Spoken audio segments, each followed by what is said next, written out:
Well, hello, hello, hello. It's another day, another show. Another day, another show. Here we are.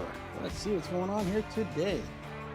All right, so we've got ourselves a live show where we're going to be talking about unpacking the Xvive. So let's pull this up over here and we'll also answer some of your questions, see where we're at with this, and see how it's going.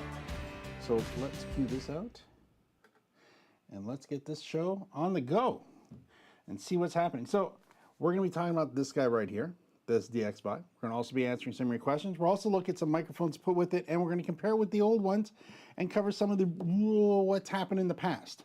So because there was one little funky thing about the old ones, which I absolutely love, and it has saved my bacon on many occasions.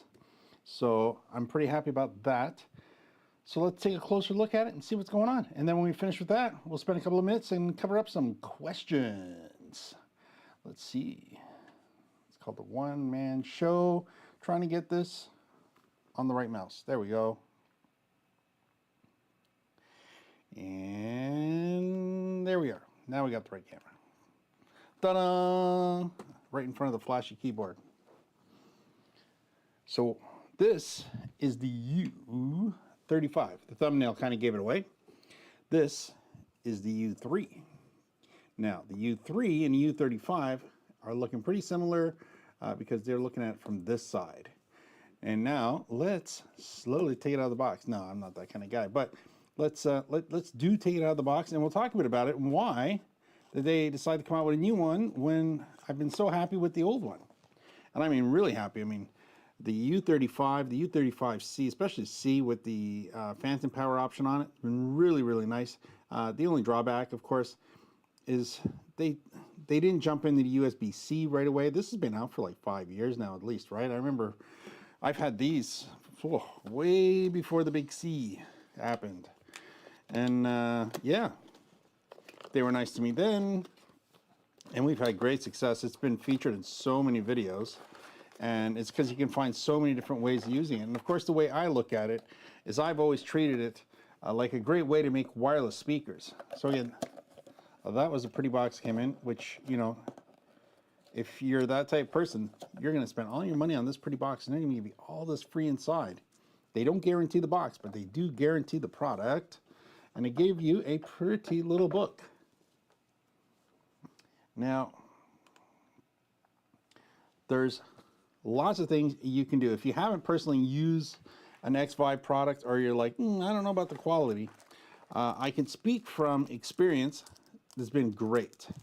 The U3 has been bonkos, the U3C, great, and the U45 or U40, which is their wireless stuff, has been really nice.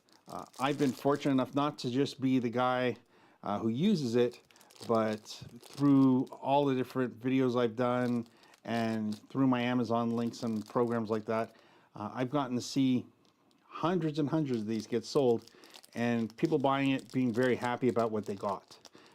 Especially the in-ear monitors, a chain reaction of purchases. Somebody buys one and then the rest of the band buys in, and I'm constantly seeing the multi-pack where the 4 actual receivers are getting sold as a package. So if somebody's buying the bigger kits, then they're really buying into the product. Ooh, look at that. This requires some finesse to get it out of there because it's going to make a little bit of noise. You know, this, oh, there we go. Okay. So I got to be honest, today was just going to be a Q&A, but my shipment arrived. I picked it up today and I went, oh, well, we'll unpack this. This isn't going to be the full testing video, but I do want to check out one thing. And okay, there we go. Finally, getting it out of the package. Now we're also going to be seeing how this connects onto the microphones and which microphones, if you have or don't have, you may want to use this. And why would you use this instead of buying wireless microphones? Well, if you already have some pretty impressive wired microphones, like let's say some Shure products, and you're looking for an option to make those wireless, or you have some great speakers and you're always having problems running your cables to the speakers. I know a lot of people who DJ, and if they're doing it in a restaurant especially, you can run into a circumstance where there's a doorway between where one of your speakers are and where you're set up. So you're constantly trying to manage how that's going to be cabled and managed. As long as you can power it up on the other side of the table, you can use a wireless system like this to run the actual power to the speaker. Now, first, right off the hop, I'm going to say they fixed the one thing that visually that I can tell is that they actually went and got a USB-C connector instead of a micro USB connector. Wasn't too fussy that it was there. It didn't bother me that much, but I always had to go find a cable, where now, of course, everything I have has a USB-C plug on it, and that's perfect. So they're both like that now, of course. And ooh, look at that. I picked this up, and there's all kinds of stuff underneath. All right. I do like this cable that's in this box here, because you always end up with extra cables, which is phenomenal. But this cable is very unique for this type of product, because you're getting two pieces that need to get charged. So it's a Y adapter. So it's one USB-C on this end. Sorry, one USB-A going to two USB-Cs now, so I can charge it easily. We're going to cover all the features of it and see exactly all the little things about it in a minute, but I just wanted to see how that looks. Now, this is the one little thing. Of course, this is going to be a bag, right? Of course it's going to be a bag. I already have some of this. This isn't like the original bag. The original bag was faux leather, I guess. You know, we can pretend it was leather, I guess. This is definitely faux leather, but it's a nice soft bag. Something you can drop into. The old one was only the size of the bag, so it was really hard to get the charging cable in there. But this bag now, much more roomy, much more better placed. And look at this. You'll be able to get your cable now inside that bag. Easy peasy. Nothing to worry about there. Look at that. Very nice. Okay, I'm going to give them kudos on that. It's the small things, by the way, because how much equipment do you have that you have to go around with, and you're always constantly looking for good ways to transport. That one will take care of itself. Now, let's talk about connecting it to the mixer. This was a problem if you have multiples of these things, or if you have microphones lined up beside them. On the old one, the XLR pin, so it hasn't really changed. So if your mixer's set up in a standard XLR format, then what happens is your gear is going to run downward and downward. So your XLR pins are going to be set up in this fashion, which means you can have access to this side here, but not this one. So they're not running down facing towards you. So it's not like you plug them in your mixer and they come up like this in your mixer. No, they end up in your mixer like this, which means this switch, unfortunately, is going to be blocked by this guy if you're running two of them at the same time, especially if you're running them output. So let me demonstrate here with the actual mixer.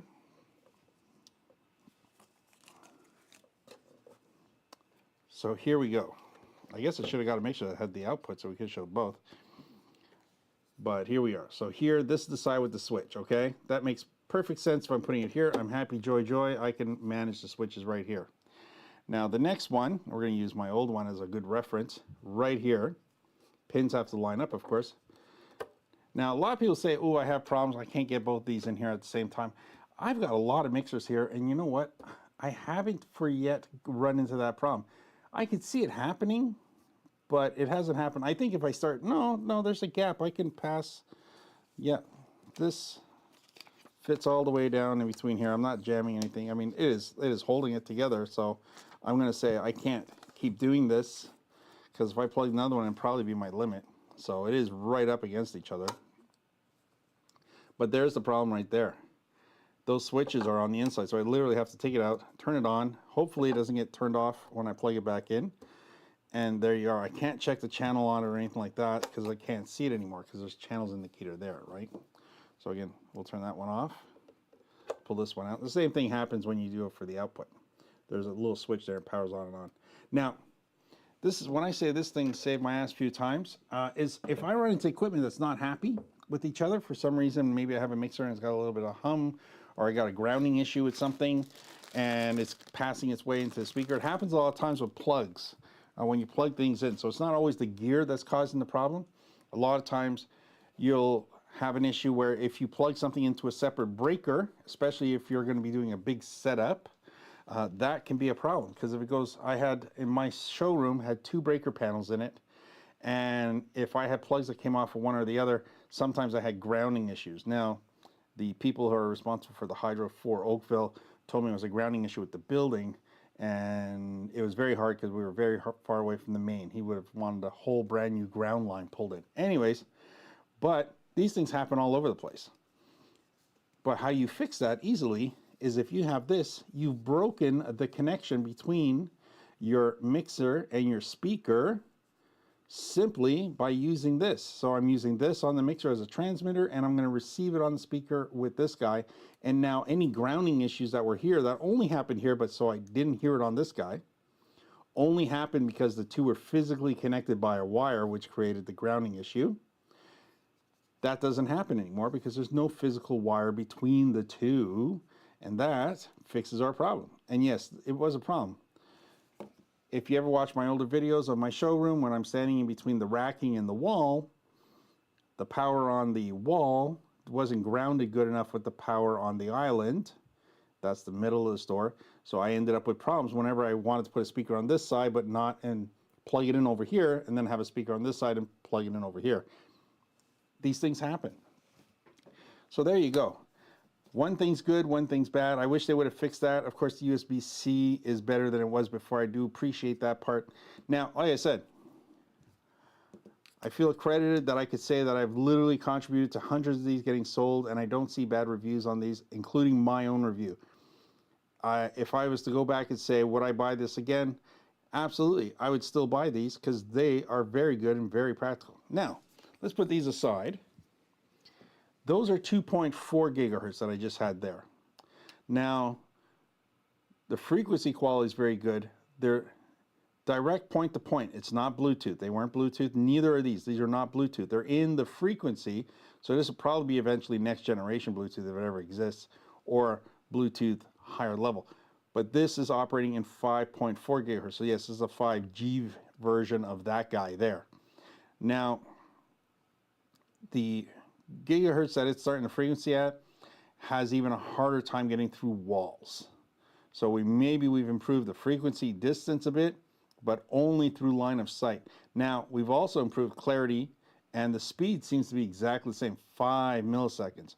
I mean, that is it's an anomaly, because 5 milliseconds is like you're standing 5 feet away. So within the distance it takes my voice to travel 5 feet, they take my signal from the microphone in here, they convert it into a digital signal, beam, beam, beam, beam, beam, beam, beam, across to this guy 100 feet away,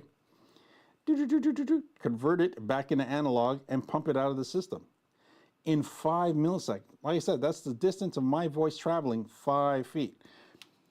There's no time delay in this, is what we're really getting down to. 5 milliseconds is nothing. You don't have to adjust for it. You don't have to worry about it.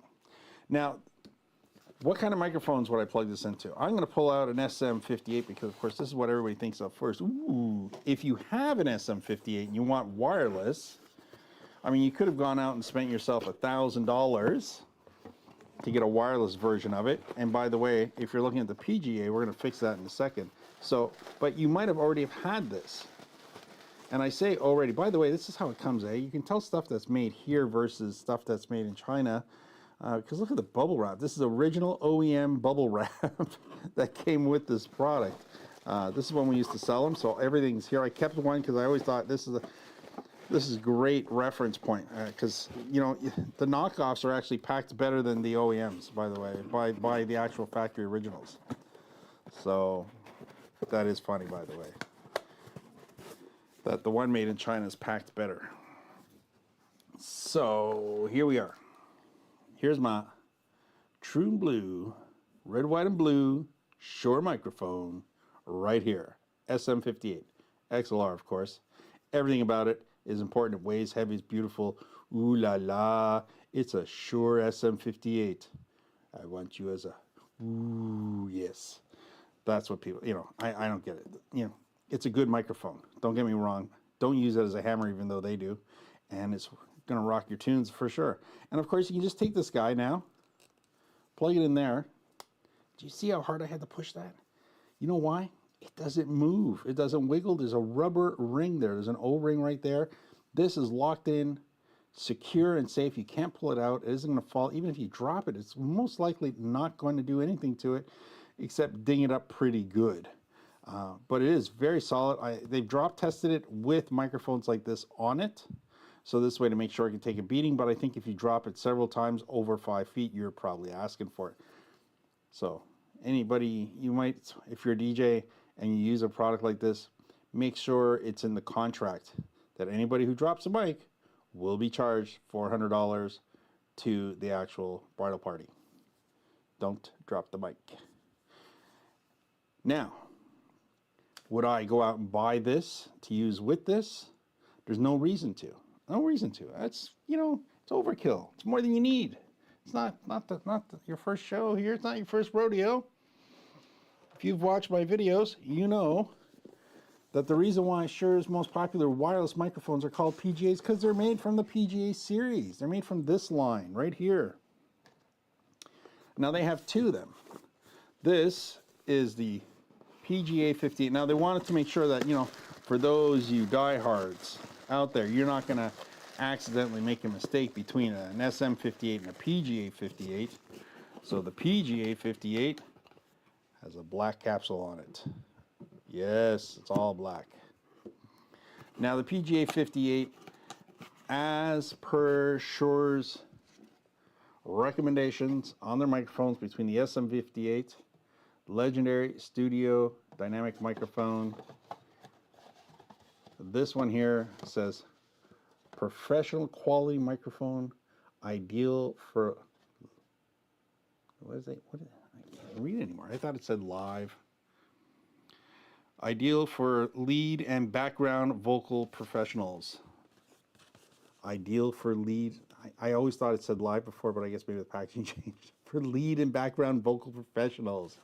Anyways, they do give you a rundown here where on the back they give you some more specifications on who they recommend their products to.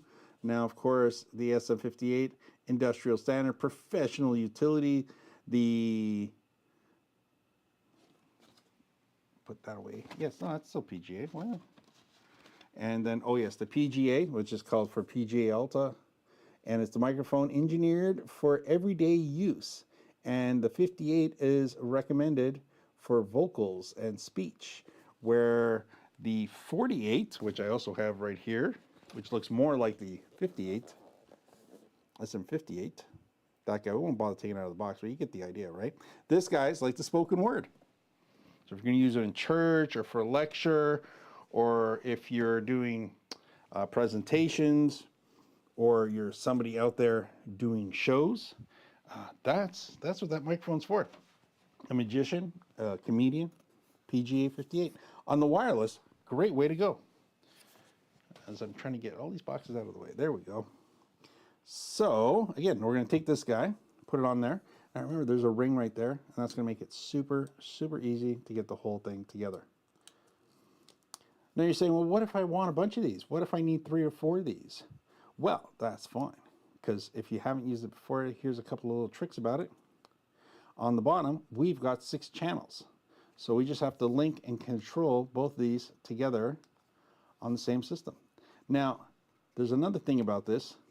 Unless you do some research on your wireless equipment you have, a lot of the UHF, VHF spectrums are, well, spoken for now, which means you can't use them everywhere without having an actual government license, like a driver's license, to operate it. The actual spectrum of 5.8 is an open spectrum worldwide. So you have permission to use this product anywhere. So if you travel and you do shows internationally, you can do that with this product here. And it doesn't matter what country you're in, Europe, Asia, or North America, you can use this product, no problem. These are little things you got to pay attention to. I don't know anybody's ever gotten in trouble for it, but it has happened. So why am I using this guy with this guy? To prove a point that this guy combination I think is awesome. I think you would have to go out and spend $400 or $500 from Shure to match up this system. So buying one of these guys for less than $100, buying these guys and being able to use it with anything you have is a great combination to go with. Now, of course, I'm being specific with the Shure because everybody likes a Shure microphone. Nobody is upset about a Shure microphone. There's lots of other microphones you are welcome to try. So there you go. if you guys had any questions on this, let me know. If not, we're going to go to some Q&As. But like I said, there's going to be a whole actual product review just on this, showing how this works. And like I said, I like using it with my speakers more than I like using it with wireless microphones, because I do have a lot of wireless mics, but I don't have wireless speakers that run off my mixing board. That's why these guys are so important.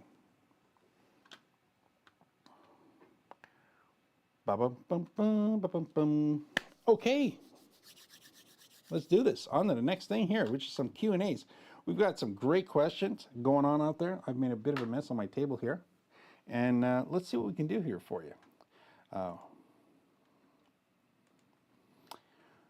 We are talking about, first of all, I've got, right off the hop, Ricky was basically nice enough to ask me a question at the end of my last video, and I missed it until after I signed off, so I do apologize for that. And I am going to talk to him today about the fact that he got himself mixing. Now he wants to get himself some new speakers to add to that. It's always like that. You get one new toy, and then you want to replace your other toys.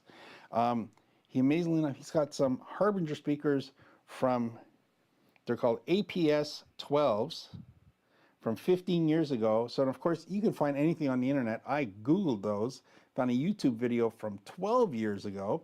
So there you go.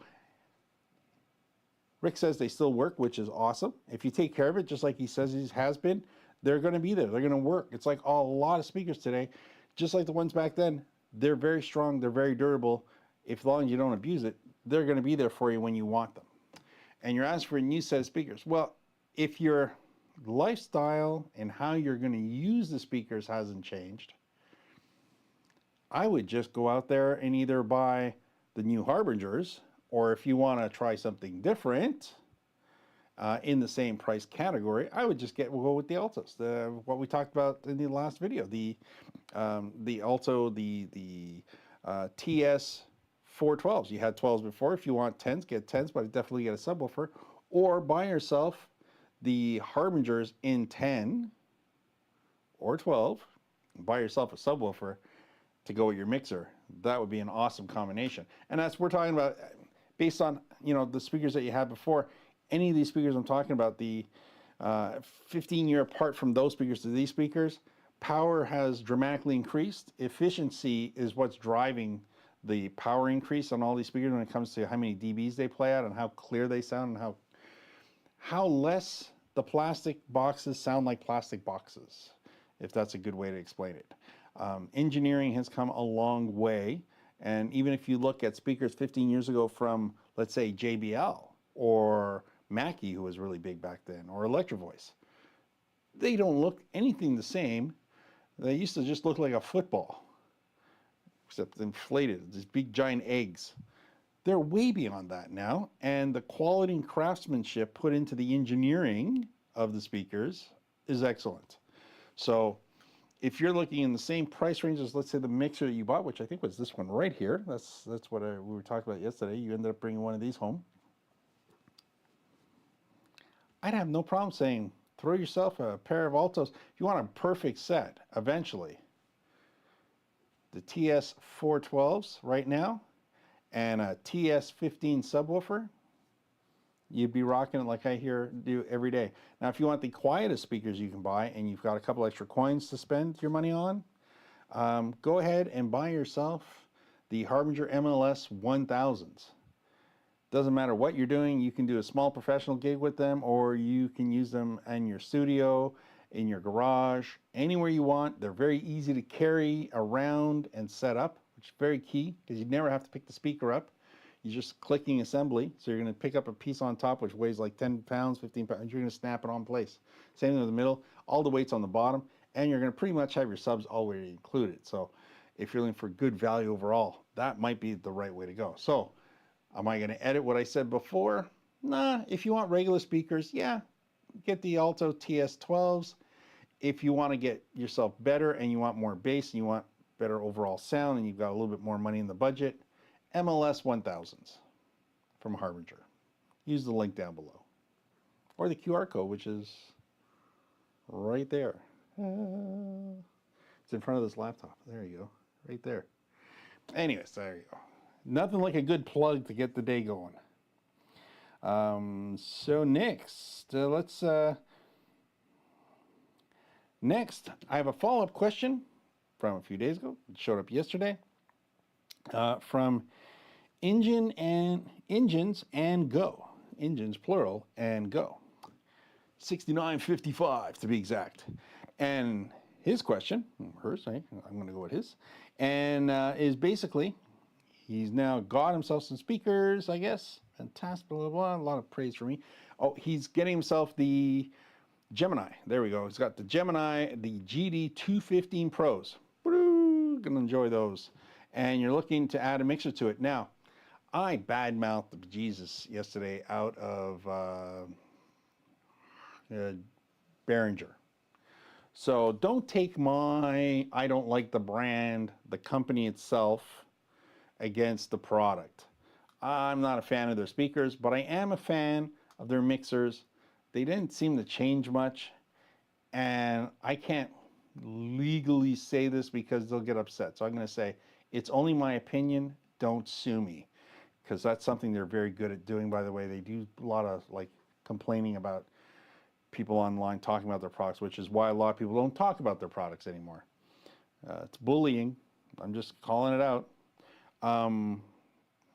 The mixer is very good, he was asking, and it's called the X1622.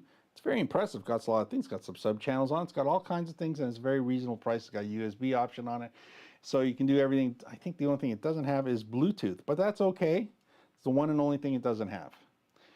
That being said, because it has so much on it, and because I used to sell it, it was my initial buy with Behringer back then, and I thought it was a very good mixer, and I reviewed it, I think. Probably, or not, or I had it, I sold it before I did reviews. But anyways, so again, my beef with the brand is not a beef that is wrapped around the quality of their products. So if you like it, it does fit a lot of, it checks off a lot of boxes, and it's very good for quality, and it's very good for reliability, so I wouldn't be bad in saying that's a very nice mixer. If you ask me for my second choice for it, though again, I'm not crazy about the midline product lines from Mackie. I think they're really retail-y. You know, they push a lot. They make a lot of people happy, and I'm glad they do it because they fill a niche in the market, and they're very good at marketing. Good for them. I do think that's great. I have a lot of their t-shirts, by the way, is their mixers. And I would probably, though, look at their 12 or 16, but you're probably going to be looking at more money there. If you looked at the 12 channel, be my recommended minimum these days, just because it looks better, it runs better for functionality and everything on it. It's called the Mackie Pro FX 12 V3. There you go. The Plus, they did something to it. There's one thing different on it, digital mixer. I have to get one to be sure about everything, but that's the one thing they changed on it. So by all means, elect the Behringer Xeon X1622 or the Mackie 12 channel. I think they'll both work out really well. Hope that helped a bit. And now we can move on. Next question. Do we have anything new to talk about? Because this is we're going to have a longer show tonight again, was the plan, around 8:30. So I'm going to see if there's anything that has changed here. And yeah, no, that's pretty much it. If you have any questions, by the way, let me know. There you go, Rick Harbinger 4412s. What I'm looking at. See, there you go. Awesome. See? We're thinking the same here. We're looking at that. So that's not bad. Like I said, I would have gone with the, just for the options. I mean, if you go with the 4412, because I said the Alto, the 4412 is similar. It's got the app as well.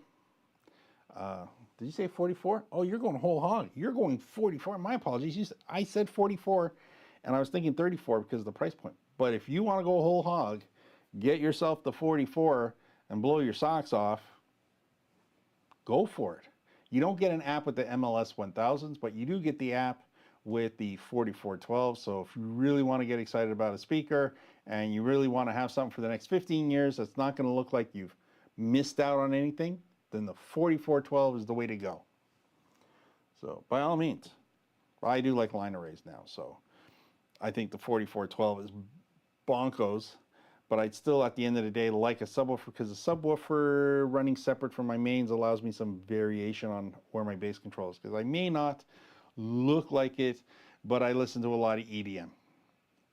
That's my thing. The big DJ concert setups, the big stuff, you know, David Guetta, that sort of thing. Guess what? I haven't gotten any Botox surgery or anything like that.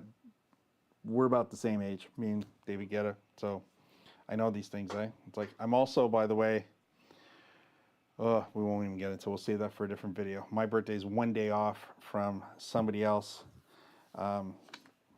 He plays a Canadian a lot of times in movies. So we'll just say that. Anyways, we'll save that for a different video. But that's, yeah, go for it. Now,